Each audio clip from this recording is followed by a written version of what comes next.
अहिले विश्वमा फैलिरहेको संक्रमण कस्तो हो? विश्वभरि नै कोभिड-19 महामारी निरन्तर रूपमा चर्कदो छ। अहिले संक्रमितहरूको संख्या बढिरहेको लगातार 9 हप्ता भयो र मृत्युको संख्या बढिरहेको लगातार 6 हप्ता।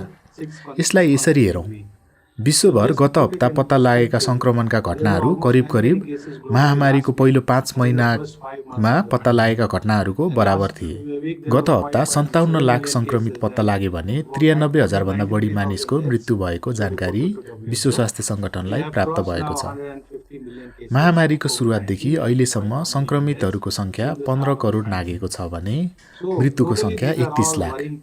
विश्व स्तरमा हेर्दा यो चिन्ताजनक प्रवृत्ति हो। अर्कोतर्फ विश्वभरि नै नयाँ भेरिएन्टको प्रभाव देखिएको छ, जुन तपाईले सुन्नुभएकै होला। वर्षभरिको लकडाउन र नियन्त्रणका अन्य उपायपछि धेरै मान्छे भेला हुने ठाउँहरू खुल्न थाले भने खोपको वितरण पनि अपर्याप्त रह्यो। त्यसैले उल्लेख्य प्रगति हुँदाहुँदै पनि संसारभर, विशेषतः दक्षिण पूर्वी एसिया र विकासशील राष्ट्रहरूमा खोपको वितरणमा अत्यासलाग्दो असन्तुलन छ। नेपाल भारत जस्ता देश किन यसको मारमा पर्दैछन्? अरू देशले कसरी यसलाई नियन्त्रणमा लिए? राम्रो प्रश्न सोध्नुभयो। जुन देशले यसलाई नियन्त्रण गरे वा महामारी नियन्त्रणमा केही प्रगति गरे, तिनीहरूमा जनस्वास्थ्य सुरक्षा मापदण्डको मेहनतपूर्वक कार्यान्वयन भएको छ। आधारभूत रूपमा भन्नुपर्दा फराकिलो पहुँचसहितको परीक्षण, घटना अनुसन्धान र सम्पर्क पहिचान र मानिसहरू सबै जनस्वास्थ्य तथा सामाजिक उपायहरू अवलम्बन गर्छन् भन्ने सुनिश्चित गरिएको थियो। राम्रो गर्ने देशहरूले वैज्ञानिक प्रमाण र सबल तथ्याङ्कका आधारमा नीति निर्णयहरू अपनाएका छन्। तर न्यून आय भएका देशहरूभन्दा उच्च आय भएका देशहरूको रोजाइ अत्यन्त फरक छ। बलियो स्वास्थ्य प्रणाली, स्वास्थ्य स्याहार तथा जनस्वास्थ्यको क्षमता निर्माणमा लगानी गरेका देशहरू नै कोभिड-19 का कारण उत्पन्न सङ्कट चुलिँदा त्यसको सामना गर्न बढी सक्षम भए। अहिले देशहरूमा के बुझाइ बढ्दो छ भने विगतका दशकमा स्वास्थ्य प्रणालीमा गरिएको अपर्याप्त लगानीको प्रतिफल नै कोभिड-19 को सङ्कटको रूपमा दुर्भाग्यवश देखा परेको छ। तर यहाँ अवसरहरू पनि छन्। कोभिड-19 विरुद्ध लड्दै गर्दा अब हामीले बलियो स्वास्थ्य प्रणालीको निर्माण तथा जनस्वास्थ्य क्षमताको सबलीकरण बारे अत्यन्त गम्भीर रूपमा सोच्नुपर्छ, ताकि आगामी वर्षमा यस्ता महामारीहरूको प्रभावकारी समाधान गर्न सकियोस्।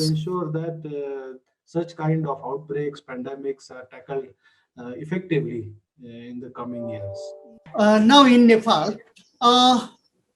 had WHO predicted such situation in Nepal? Had WHO advised to the government, or did the government not take advice of WHO? What do you say, doctor? विश्व स्वास्थ्य सङ्गठन आधारभूत रूपमा एउटा प्राविधिक निकाय हो। हामी नेपालको स्वास्थ्य तथा जनसङ्ख्या मन्त्रालयलाई कोभिड-19सँग सम्बन्धित विभिन्न क्षेत्र तथा विषयमा विश्वव्यापी प्रमाण तथा सुझाव उपलब्ध गराउँछौँ। हामीले दिएको जानकारीलाई के गर्ने भन्ने कुरा सरकारले निर्णय गर्ने हो। यद्यपि हामी सरकारले लागू गर्न सकोस् भनेर सुझावलाई नेपालका लागि सुहाउँदो बनाउने प्रयास गर्छौँ। कोभिड-19 महामारीको सुरुवातदेखि नै हामीले नेपाल सरकारलाई सुझाव, मानवीय स्रोत र सामग्रीको सहयोग दिँदै आएका छौँ। हाम्रो निकट सम्बन्धका कारण हामी स्वास्थ्य तथा जनसङ्ख्या मन्त्रालयसँग काँधमा काँध मिलाएर काम गर्छौँ र प्राविधिक ज्ञान तथा सुझाव निरन्तर आदान प्रदान गर्छौँ।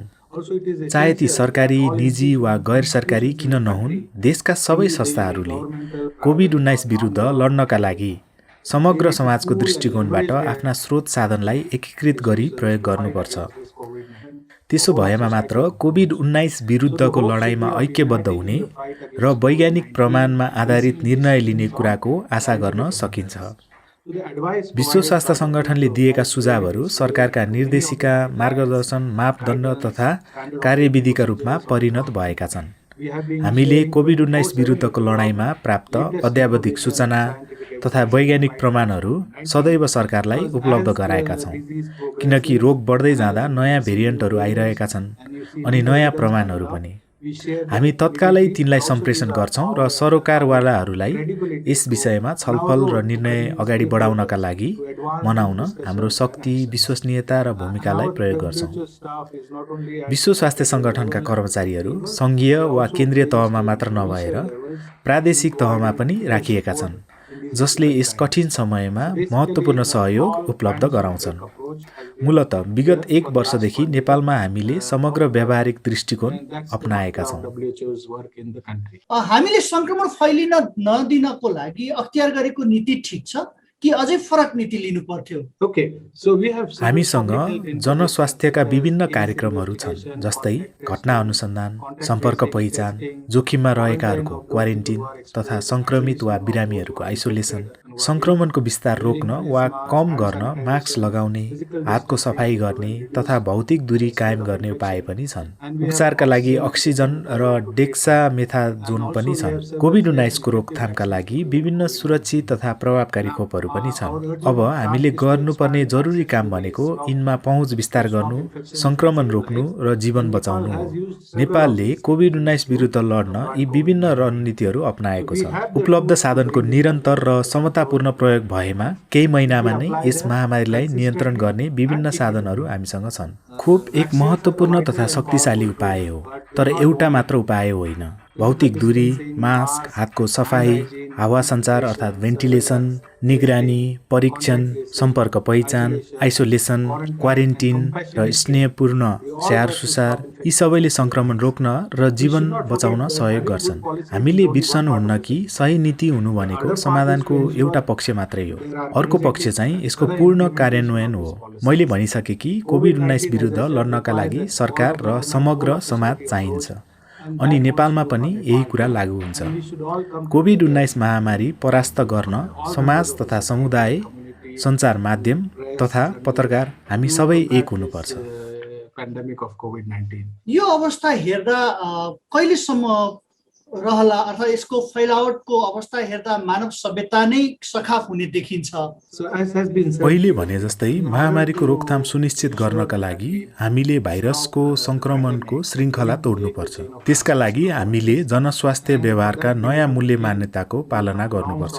त्यसैले अगाडिको बाटो सहज त छैन, किनकि हामी विश्वव्यापी आपूर्ति श्रृङ्खला अन्तर्गत नै काम गर्दैछौँ, जहाँ धेरै प्रकारका निर्भरताहरू छन्।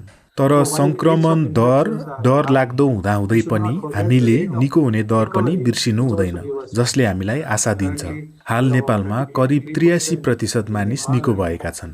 हालसालै सङ्क्रमितको सङ्ख्यामा तीव्र वृद्धि हुँदा निको हुने दर घटेको अनि सक्रिय सङ्क्रमितको सङ्ख्या बढेको देखिन्छ। तर पनि आशावादी हुने कारण के छ भने 275 भन्दा बढी खोपहरू विकास हुँदैछन्, जसमध्ये 91 को चिकित्सकीय परिचालन सुरु भइसक्यो र विश्व स्वास्थ्य सङ्गठन अनि सदस्य राष्ट्रका कडा नियामक निकायहरूले तीमध्ये कतिलाई आपतकालीन प्रयोगका लागि बाटो खोलिदिइसके। विकास प्रक्रियाको चरणमा रहेका यी खोपहरूले विभिन्न प्रकारका खोपका विधि र प्रविधि अपनाएका छन्। यीमध्ये केही निष्क्रिय बनाइएका पूर्ण भाइरस, इनएक्टिभेटेड होल भाइरस र भाइरल भेक्टर जस्ता पुराना, अनि केही mRNA र DNA जस्ता पहिलोचोटि प्रयोग भएका नयाँ प्रविधि छन्। यिनले धेरै किसिमका सुरक्षित तथा प्रभावकारी खोप पाउने हाम्रो सम्भावनालाई बढाएका छन्। अहिले खोपको अवस्था कस्तो छ? नेपाल जस्ता देशले सहज रूपमा खोप पाउन किन सकिरहेका छैनन्?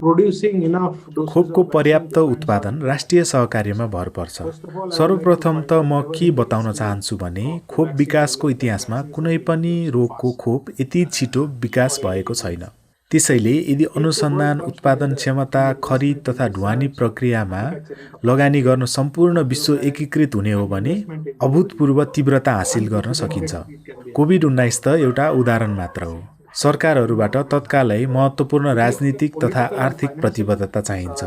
उनीहरूको सहयोग बिना विश्व स्वास्थ्य सङ्गठनको विश्वव्यापी खोप सञ्जाल गाभी र महामारी तयारी नवप्रवर्तन गठबन्धन सेपीले यस महामारीको अन्त्यका लागि सबैतिर सबैलाई खोप पुर्याउन बनाएको कोभ्याक्सलाई विभिन्न सरकारहरूबाट ठूलो लगानी आवश्यक हुन्छ। नेपाल जस्तो देशहरूमा खोपको सुनिश्चितताका लागि पनि यो आवश्यक छ। तर हामीले सम्झनुपर्छ कि सुरक्षित र प्रभावकारी खोपले मात्र समस्या हल हुँदैन। आरटी-पीसीआर र एन्टिजेन परीक्षण तथा तीव्र निदानका उपाय र जीवनदायी औषधि उपचारका उपाय पनि महामारी अन्त्य र विश्वभरका स्वास्थ्य लाभका लागि अत्यावश्यक छन्।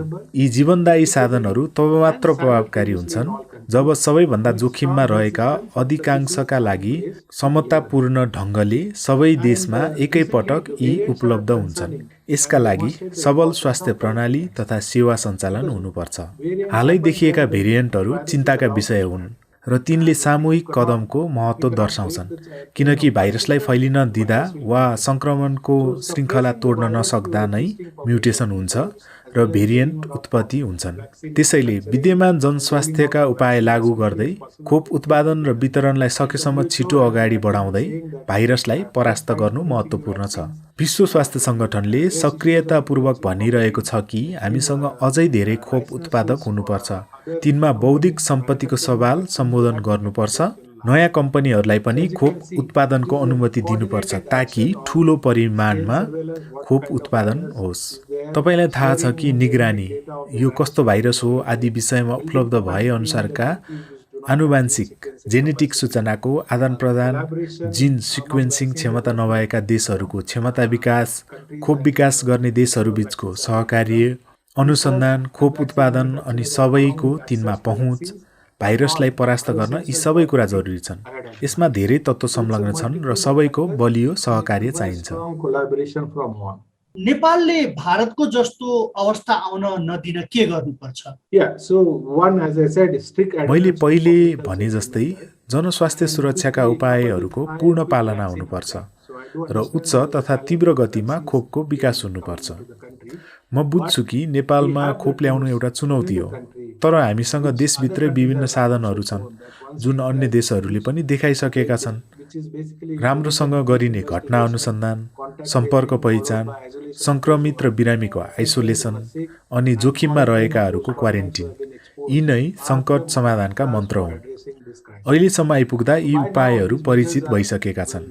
सँगै एक वर्षभरि नै निरन्तर लकडाउन हुँदा मान्छे तनावमा परि थाके। त्यसपछि धेरै हदसम्म खुला गरियो, तर मानिसहरूले सार्वजनिक स्वास्थ्य मापदण्ड पालना गर्दछन् र आफूसँग भएका स्रोत साधनको उपयोग गर्दछन् भन्ने कुरा हामीले सुनिश्चित गर्नुपर्छ। विभिन्न देशहरूले धेरैभन्दा धेरै खोप बनाउँदै गर्दा खोप त आउला, तर मुख्य कुरा तिनको निरन्तर र तीव्र प्रयोग कसरी सुनिश्चित गरिन्छ भन्ने पनि हो। निषेधाज्ञा छ अहिले, यो बेला सरकारले गर्नुपर्ने अनिवार्य काम पनि गरेन भन्ने गुनासो आइरहेको छ। पहिलो दोस्रो के काम गर्नुपर्छ? यस कोभिड-19 महामारीका लागि संसारको कुनै पनि देश पर्याप्त मात्रामा तयार थिएन। यसका लागि तपाईले अहिले सिङ्गो संसारको स्थिति हेर्न सक्नुहुन्छ। त्यसमा पनि अल्पविकसित स्वास्थ्य प्रणाली भएका गरिब राष्ट्रहरूमा यसको असर बढिरह्यो। हुन त कोभिड-19 बारे विज्ञानको विकास पनि निरन्तर जारी छ। विगत एक वर्षमा क्षमता विकास र तयारीका लागि धेरै काम भएका छन्, तर दशकौंसम्म स्वास्थ्य प्रणालीमा लगानी गर्न हामीले गुमाएको अवसरको क्षतिपूर्ति यो छोटो समयमा नै हुन्छ भन्ने आशा गर्नु कठिन छ। अहिले धेरैभन्दा धेरै मानिसले महसुस गरेका छन् र मैले मन्त्री प्रधानमन्त्रीहरूले पनि भनेको सुनेको छु कि जीवन नै पहिलो प्राथमिकता हो, स्वास्थ्य नै पहिलो प्राथमिकता हो। विश्व स्वास्थ्य सङ्गठनका धेरै सिफारिसहरू सरकारले आफ्ना मार्गदर्शन निर्देशिका जस्ता दस्तावेजमा स्वीकार गरेकोमा हामी खुसी छौँ। सरकारका सबै तह र समुदायको स्तरमा पनि यसको निरन्तर कार्यान्वयन महत्त्वपूर्ण छ। समुदायको सशक्तिकरण र संलग्नता पनि जरुरी छ। कोभिड-19 को जटिलताका कारण सरकार र समाजका सबै क्षेत्र र तहको एकीकृत प्रतिकार्य आवश्यक छ। साथै व्यक्तिगत प्रतिकार्यको महत्त्वलाई पनि कम आँक्नु हुँदैन। अहिले महामारीको बेलामा चाहिएको साहस भनेको सबै जनस्वास्थ्य तथा सामाजिक मापदण्डको पालना गर्नु हो। जस्तै मास्क लगाउनु पर्यो, नियमित हात धुनु पर्यो, सामाजिक रूपमा नजिक रहे पनि भौतिक दूरी कायम गर्नु पर्यो, आफू पर्याप्त हावा बहने वातावरणमा भएको सुनिश्चित गर्नु पर्यो र भिडभाडमा जानु भएन। यस महामारीलाई अगाडि बढ्नबाट नियन्त्रण गर्ने हो भने यी उपायहरूलाई निरन्तर पालना गर्नुपर्छ। Do you want to appeal anything to Nepali people? म सम्झाउन चाहन्छु कि हामी सबै अगाडि बढ्नुपर्छ र आफू र अन्यलाई सुरक्षित राख्ने आफ्नो व्यक्तिगत जिम्मेवारी पूरा गर्नुपर्छ। सबैलाई आग्रह गर्न चाहन्छु कि कृपया जनस्वास्थ्य निर्देशिका पालना गरौँ, मास्क लगाऊँ, बारम्बार हात धुऔँ, भौतिक दूरी कायम गरौँ र उपलब्ध हुनासाथ खोप लगाउन आनाकानी नगरौँ।